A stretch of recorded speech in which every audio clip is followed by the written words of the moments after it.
ꯀꯦꯗꯒꯤ ꯃꯤꯌꯥꯝꯒꯤ ꯀꯣꯛꯅ ꯊꯣꯡꯖꯔꯤ ꯍꯧꯖꯤꯛ ꯅꯨꯃꯤꯗꯥꯡ ꯄꯨꯡ 9 ꯇꯥꯕꯒꯤ ꯃꯔꯤꯕ ꯄꯥꯎ ꯄꯤꯕꯤꯌꯨ ꯀꯕꯨꯏꯁꯤꯡꯅ ꯋꯥꯀꯠ ꯃꯤꯐꯝ ꯐꯝꯈ꯭ꯔꯦ ꯃꯩꯇꯩ ꯃꯌꯦꯛ ꯇꯝꯕ ꯌꯥꯅꯈꯤꯕꯒꯤ ꯅꯤꯡꯁꯤꯡꯕ ꯄꯥꯡꯊꯣꯛꯈ꯭ꯔꯦ NI2ꯗ ꯄꯟꯗꯨꯅ ꯂꯩꯔꯤꯕ ꯒꯥꯔꯤꯁꯤꯡ ꯒꯚꯔꯟꯃꯦꯟꯠꯅ ꯑꯊꯨꯕꯗ ꯏꯝꯐꯥꯜꯗ ꯄꯨꯊꯣꯛꯅꯕ ꯍꯣꯠꯅꯕꯤꯌꯨ PMJAY ꯏꯟꯔꯣꯜꯃꯦꯟꯠ ꯀꯦꯝꯄꯦꯟ ꯍꯧꯗꯣꯛꯈ꯭ꯔꯦ ꯍꯧꯖꯤꯛ ꯃꯈꯥ ꯇꯥꯅ ꯄꯥꯎ ꯁꯟꯗꯣꯛꯅ ꯄꯤꯖꯔꯤ ꯏꯟꯗꯤꯌꯥꯒꯤ ꯄꯨꯛꯁꯤ ꯋꯥꯔ ꯈꯨꯗꯛꯇ ꯂꯦꯞꯀꯗꯕꯅꯤ ꯀꯨꯀꯤ ꯅꯥꯔꯀꯣ ꯇꯦꯔꯣꯔꯤꯁꯀꯤ ꯃꯊꯛꯇ ꯃꯤꯂꯤꯇꯔꯤ ꯀ꯭ꯔꯦꯛꯗꯥꯎꯟ ꯇꯧꯒꯗꯕꯅꯤ ꯌꯦꯜꯍꯧꯃꯤꯁꯤꯡ ꯃꯨꯊꯠꯅꯕ ꯏꯟꯗꯤꯌꯥꯒꯤ ꯄꯣꯂꯤꯁꯤ ꯈꯨꯗꯛꯇ ꯂꯦꯞꯀꯗꯕꯅꯤ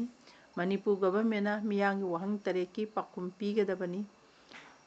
ꯍꯥꯏꯕ ꯗꯤꯃꯥꯟ ꯇꯧꯗꯨꯅ ꯅꯝꯕꯣꯜ ꯍꯥꯎ ꯀꯩꯊꯦꯜꯗ ꯀꯕꯨꯏꯁꯤꯡꯅ ꯋꯥꯀꯠ ꯃꯤꯐꯝ ꯐꯝꯈ꯭ꯔꯦ ꯀꯣꯀꯣꯃꯤꯒꯤ ꯂꯝꯖꯤꯡ ꯃꯈꯥꯗ ꯌꯨꯅꯥꯏꯇꯦꯗ ꯄ꯭ꯔꯣꯇꯦꯛꯁꯟ ꯀꯃꯤꯇꯤ ꯅꯝꯕꯣꯜ ꯑꯃꯗꯤ ꯀꯕꯨꯏ ꯌꯨꯅꯤꯌꯟ ꯃꯅꯤꯄꯨꯔ ꯕꯤꯁꯦꯝꯄꯨꯔ ꯗꯤꯁꯇ꯭ꯔꯤꯛꯅ ꯁꯤꯟꯗꯨꯅ ꯐꯝꯕ ꯋꯥꯀꯠ ꯃꯤꯐꯝ ꯑꯁꯤꯗ ꯀꯣꯀꯣꯃꯤꯒꯤ ꯀꯟꯚꯦꯅꯔ YK ꯙꯤꯔꯦꯟ ꯅꯤꯀꯣꯒꯤ ꯄ꯭ꯔꯁꯤꯗꯦꯟꯠ ꯑꯣ ꯄ꯭ꯔꯦꯝꯖꯤꯠ ꯀꯗꯥꯒꯤ ꯄ꯭ꯔꯁꯤꯗꯦꯟꯠ ꯍꯤꯖꯝ ꯄꯤꯌꯣ ꯃꯄꯤ ꯀꯥꯎꯟꯁꯤꯜꯒꯤ ꯄ꯭ꯔꯁꯤꯗꯦꯟꯠ KC ꯔꯣꯃꯤ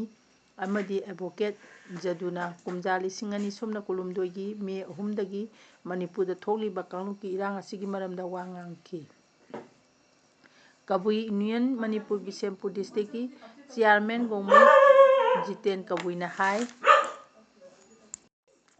ꯀꯨꯝꯖꯥ 2016ꯒꯤ ꯃꯦ 3ꯗꯒꯤ ꯃꯅꯤꯄꯨꯔꯗ ꯀꯨꯀꯤ ꯅꯥꯔꯀꯣ ꯇꯦꯔꯣꯔꯤꯁꯁꯤꯡꯅ ꯂꯥꯟꯗꯥꯔꯛꯄꯗ ꯑꯁꯤꯗ ꯑꯋꯥꯕꯒꯤ ꯃꯊꯛꯇ ꯍꯦꯟꯅ ꯑꯋꯥꯕ ꯄꯤꯔꯤ ꯑꯩꯈꯣꯏ ꯈꯥꯡꯕ ꯉꯝꯗ꯭ꯔꯦ ꯃꯅꯤꯄꯨꯔ ꯑꯃꯗꯤ ꯏꯟꯗꯤꯌా ꯒꯚꯔꯟꯃꯦꯟꯠꯅ ꯁꯟꯇꯥꯏꯅꯕꯗ ꯑꯃ ꯄꯨꯔꯛꯇꯨꯅ ꯏꯟꯗꯤꯖꯤꯅꯁ ꯄꯤꯄꯜ ꯑꯣꯏꯔꯤꯕ ꯑꯩꯈꯣꯏ ꯁꯥꯟꯇꯤ ꯂꯩꯅ ꯍꯤꯡꯍꯟꯕꯤꯔꯣ ꯑꯩꯈꯣꯏꯒꯤ ꯂꯥꯏꯐ ꯂꯥꯏꯟ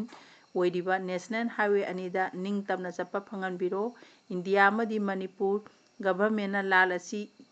ꯌꯦꯡꯗꯨꯅ ꯂꯩꯕ ꯃꯇꯝ ꯅꯠꯇ꯭ꯔꯦ ꯑꯁꯨꯝꯅ ꯃꯈꯥ ꯇꯥꯅ ꯇꯧꯔꯕꯗꯤ ꯃꯅꯤꯄꯨꯔꯗ ꯑꯆꯧꯕ ꯂꯥꯟꯖꯥꯎ ꯑꯃ ꯊꯣꯛꯅꯅꯕ ꯕꯥꯇꯣꯟ ꯇꯧꯕꯅꯤ ꯍꯥꯏꯈꯤ ꯍꯧꯖꯤꯛ ꯃꯈꯥ ꯇꯥꯅ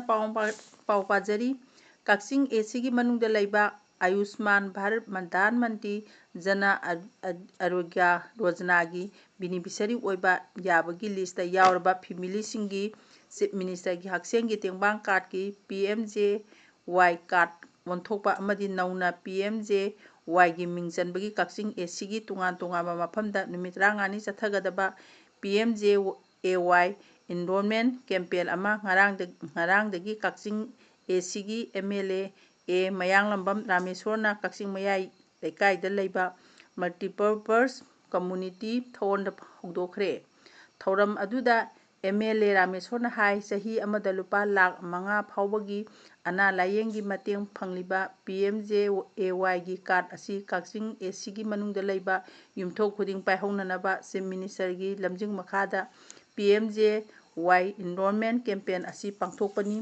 ꯍꯥꯟꯅ CMISTꯒꯤ ꯀꯥꯔꯗ ꯄꯥꯏꯕꯁꯤꯡ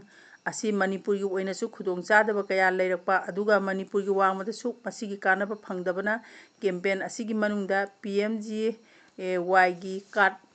ꯑꯣꯟꯊꯣꯛꯄ ꯑꯃꯗꯤ ꯍꯥꯟꯅ ꯀꯥꯔꯗ ꯑꯃꯠꯇ ꯄꯥꯏꯗ꯭ꯔꯤꯕꯁꯤꯡꯅ PMJAYꯒꯤ ꯀꯥꯔꯗ ꯁꯥꯅꯕ ꯊꯕꯛ ꯄꯥꯏꯈꯠꯀꯅꯤ ꯀꯦꯝꯄꯦꯟ ꯑꯁꯤ ꯀꯛꯆꯤꯡ ACꯒꯤ ꯇꯣꯉꯥꯟꯕ ꯃꯐꯝꯁꯤꯡ ꯍꯥꯏꯕꯗꯤ ꯀꯛꯆꯤꯡ ꯈꯨꯜꯂꯦꯟ ꯀꯛꯆꯤꯡ ꯋꯥꯏꯔꯤ ꯄꯂꯦꯟ ꯏꯔꯦꯡꯕꯟ ꯁꯣꯔꯥꯅꯆꯤꯡꯕꯗ ꯃꯤꯌꯥꯝꯒꯤ ꯈꯨꯗꯣꯡꯆꯥꯅꯕ ꯄꯥꯡꯊꯣꯛꯀꯅꯤ ꯃꯁꯤꯗ AC ꯑꯁꯤꯒꯤ ꯃꯤꯌꯥꯝꯅ ꯈꯨꯗꯣꯡꯆꯥꯕ ꯂꯧꯕꯤꯌꯨ ꯍꯥꯏꯅ ꯔꯥꯃꯦꯁꯣꯔꯅ ꯐꯣꯡꯗꯣꯛꯈꯤ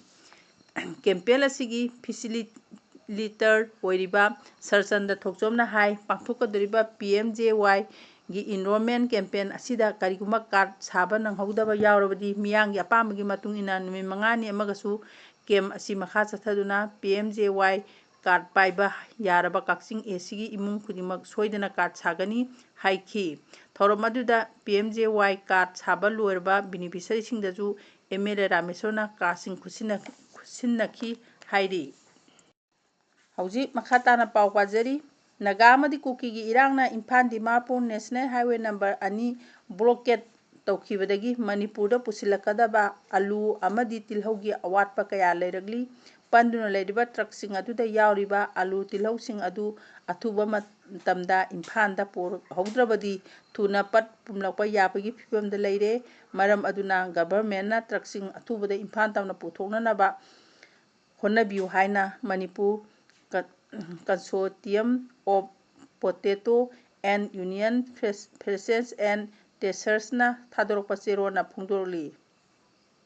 Zerora Sinahai Noma Mian Tangai Panasina Alu Amadi Tilhogi, Stokesing Hojik Lectre, MCPO, FTG members in a Hana Pasinon Tamoba Polam Sing Matam Zana Amadi Maram Zana Marile Neighbor Authority Hibadi Cap NP Dina Liba Mamal Adudagi Hendana Yontopiu Retail Outlet Singna Su Hairi Polam Sing Lengana Liba Mamal Adungana Yombiu Hairi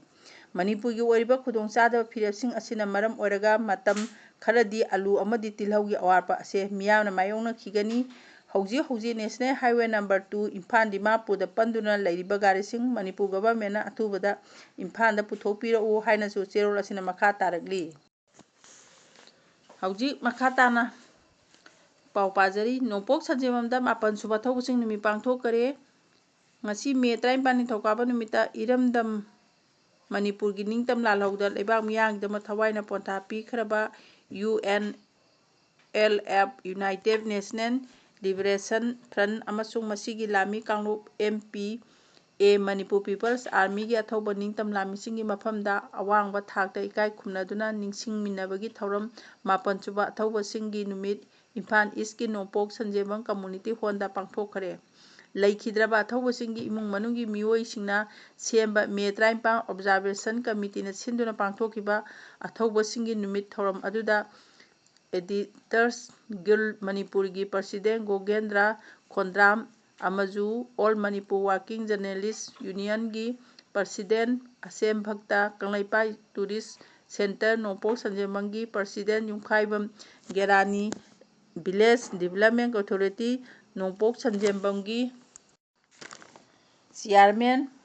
Moirangthem Himaloy Amadi Observation Committee gi President Maibam Ningthem Pisakna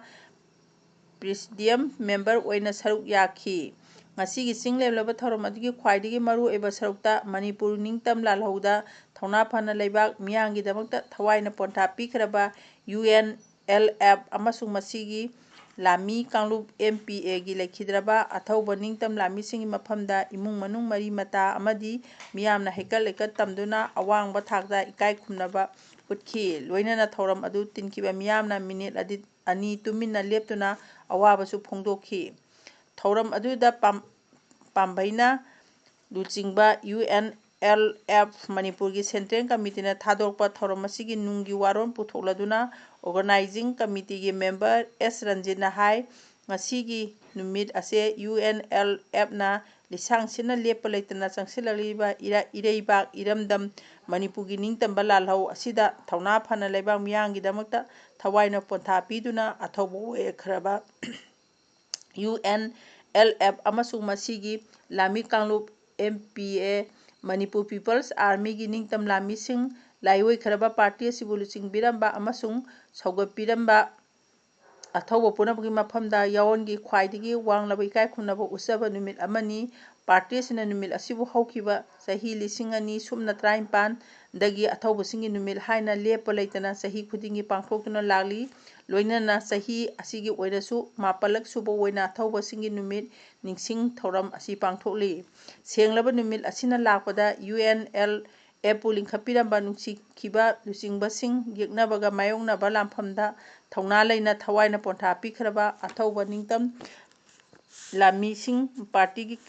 cadresing party asibu nungsibikhiba amadi tengbang biramba ireija punamaki mafamda party sigi Central Committee amadi lami sangluki mahut silaga koknona yawongi kai khumnaba pijari UNLF na changsilakiba ningtam lal asida party sigi ningtamba lami kayana irebak Manipur amasung miyangi damakta thawaina pontha pikhre athobasing asina leibaki ningtambagi damakta thawai pamuba leitana kathokiba makhoigi awangwa phidam amasung makhoina pamjaraba pandam adubu party asina kaidonungda manghalloi makhoina piramba thaunana ngasi na haunana amuka hena asepa wasak amaga loinana phirep laugani makhoigi khungul liduna leibaki mangkharaba ningtamba hanjilakti phawba ningtam lalau asi sangsingkhigani haiba asepa phirep asi senglaba numit asida amuka hena chesimba party gi phirep leibak miyamda thamki thoram asigi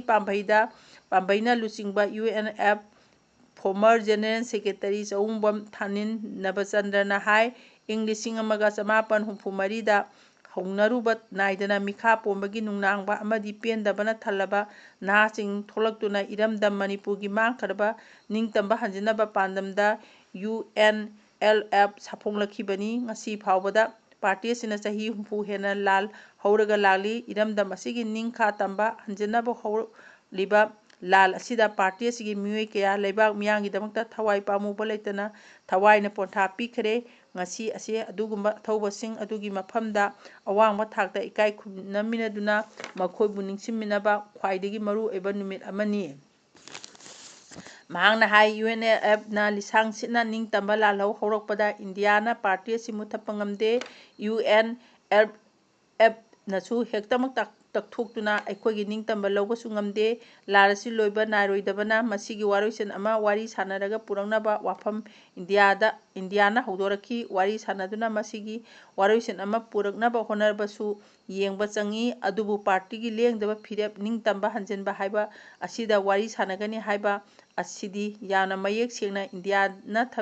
da thami makoisu masida yadabagi pambaina lusingba UNL na wari sanaba khungthang asida thangjilakibani hauji wari sanaba khuyek pikhre adubu wari sanabadi haudri party gi acheba phirep haibadi ningtamba hanjinbagi phirep asidi haujiksu hongde sirabasu masigi phire asidi hongba leiraroi pambaina lusingba UNLF emna India da surrender taude amadi changjabam leite hainasu thanina makha thana phongdoki hauji matang asida tabiriba mayambu amuka hana khurumjari।